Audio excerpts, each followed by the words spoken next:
सरपंच संतोष देशमुख हत्या प्रकरणातील मुख्य आरोपी वाल्मिक कराड तर कराडला यमसदनी धाडण्याची शपथ घेतलेला बबन गित्ते। बीडच्या कारागृहात कराड आणि बबन गित्ते गँगचा महादेव गित्ते एकमेकांना भिडले।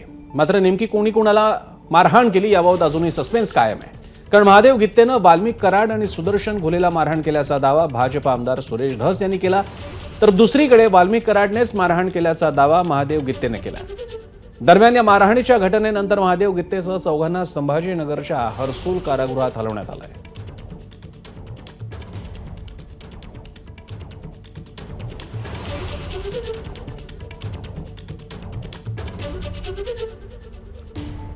कारागृहातील मारहाणीच्या घटनेवर बीड जिल्हा कारागृहाच्या अधीक्षकांनी पत्र काढून काय माहिती दिली आहे पाहूया।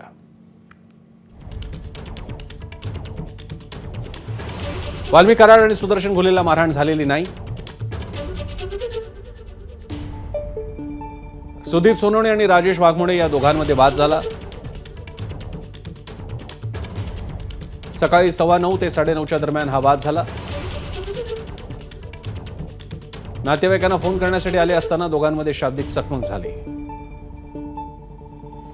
शाब्दिक वादातून हाणामारीत रूपांतर झालं। कारागृह कर्मचाऱ्यांनी वाद मिटवला।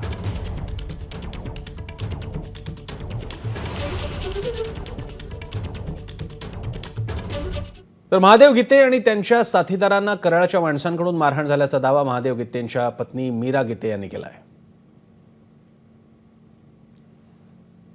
जो हा प्रकार घडलाय ते सगळं काही खोटं आहे। तर वाल्मिक कराड व सुदर्शन घुले ह्याच्यावर मारहाण न होता मारहाण महादेव गित्ते म्हणजे माझ्या पतीवर झालेली आहे।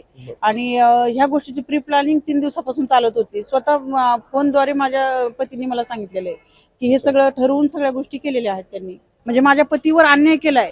एक तर त्यांना मारले। मला सीसीटीव्ही फुटेज हवेत की त्या ठिकाणी कुणी कुणाला मारले ह्याचे, कारण जेलमध्ये तर सीसीटीव्ही फुटेज तर असणारच ना। सीसीटीव्ही लावलेली आहे असल्यामुळे ते सगळं काही समोर येईल। एबीपी माझा, उघडा डोळे बघा नीट।